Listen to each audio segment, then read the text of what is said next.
चितौना गांव कुछ दिन पहले तक एक सामान्य गांव था। खेत खलिहान, आम जिंदगी और गांव की छोटी मोटी नोकझोंक। मगर अब यही गांव यूपी की राजनीति का हॉटस्पॉट बन चुका है। वजह है ठाकुर और राजभर समाज के बीच की हिंसा। नमस्कार, मैं यशस्विनी बाजपेयी और आप देख रहे हैं जनता रॉक्स न्यूज। बात की शुरुआत खेत में आवारा गाय को भगाने से हुई। एक साधारण विवाद जो अक्सर गांवों में हो जाते हैं, लेकिन इस बार इसे सुलझाने के बजाय भड़काने का काम किया गया और देखते ही देखते गांव में लाठी डंडे तलवारें चल गई। एक तरफ ठाकुर समाज, दूसरी तरफ राजभर समाज। मामला पुलिस तक पहुंचा, लेकिन फिर भी शांति नहीं आई। क्यों? क्योंकि नेताओं को मौका मिल गया। चितौना की इस घटना ने नेताओं को वो मंच दे दिया जिसकी उन्हें तलाश थी। राजभर समाज के नेताओं को डर सताने लगा था कि उनका समाज उनके हाथ से खिसक न जाए। वहीं ठाकुर संगठनों को अपनी साख और सम्मान की रक्षा का मौका मिल गया। राजभर नेताओं ने इसे पिछड़ों की अस्मिता से जोड़ दिया। उन्होंने पीड़ितों को मंच बनाकर सरकार पर हमले तेज कर दिए। उधर क्षत्रिय समाज महासभा, करणी सेना और ठाकुर संगठनों ने ठाकुर सम्मान का झंडा उठा लिया। असल में जो लड़ाई दो व्यक्तियों के बीच होनी चाहिए थी, उसे नेताओं ने जाति की दीवार में बदल दिया। क्यों? क्योंकि जाति में वोट है और वोट से ही सत्ता की सीढ़ी चढ़ी जाती है। अब सवाल यह है कि यह सब किस लिए हो रहा है।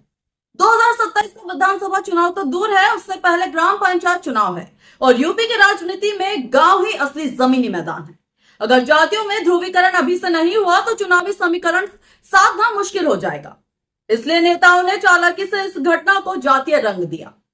राजभर समाज को यह दिखाया जा रहा है कि अगर अब नहीं लड़े तो पिछड़े दब जाओगे। ठाकुर समाज को बताया जा रहा है कि अगर अब खड़े नहीं हुए तो सम्मान लुट जाएगा। इसी बहाने धरना, हाईवे जाम, सोशल मीडिया पर वायरल वीडियो, नेताओं के भड़काऊ बयान, पुलिस के खिलाफ अविश्वास, एसएचओ का सस्पेंशन, एसआईटी की जांच, यह सब कुछ उस स्क्रिप्ट का हिस्सा है जिसमें अंत में वोट ही जीतता है। इस पूरे प्रकरण में सबसे बड़ा सवाल यह है कि क्या वाकई ठाकुर और राजभर समाज दुश्मन है? नहीं। गांव का समाज तो रोजमर्रा की जिंदगी में एक दूसरे का सहारा है। शादी ब्याह, खेत खलिहान, बाजार हाट, सब में एक दूसरे की जरूरत पड़ती है। लेकिन नेताओं को इससे कोई मतलब नहीं। उन्हें तो चाहिए अपना समाज गोलबंद हो जाए, जबरदस्ती का डर पैदा हो, माहौल में ऐसा जहर घोल दो कि अगली बार वोट जाति देखकर ही डाला जाए। इसलिए जब जब चुनाव नजदीक आते हैं तब तब जाति के नाम पर ऐसी साजिशें तैयार होती हैं, क्योंकि जाति कभी हारती नहीं, सिर्फ आम जनता हारती है। इसे चितौना कांड में देखिए। गांव में तनाव है, लोग डरे हुए हैं, पुलिस के भरोसे पर सवाल है और नेता वे प्रेस कॉन्फ्रेंस कर रहे हैं, भाषण दे रहे हैं, ट्विटर ट्रेंड करवा रहे हैं। किसी ने अब तक गांव में शांति की बैठक नहीं कराई।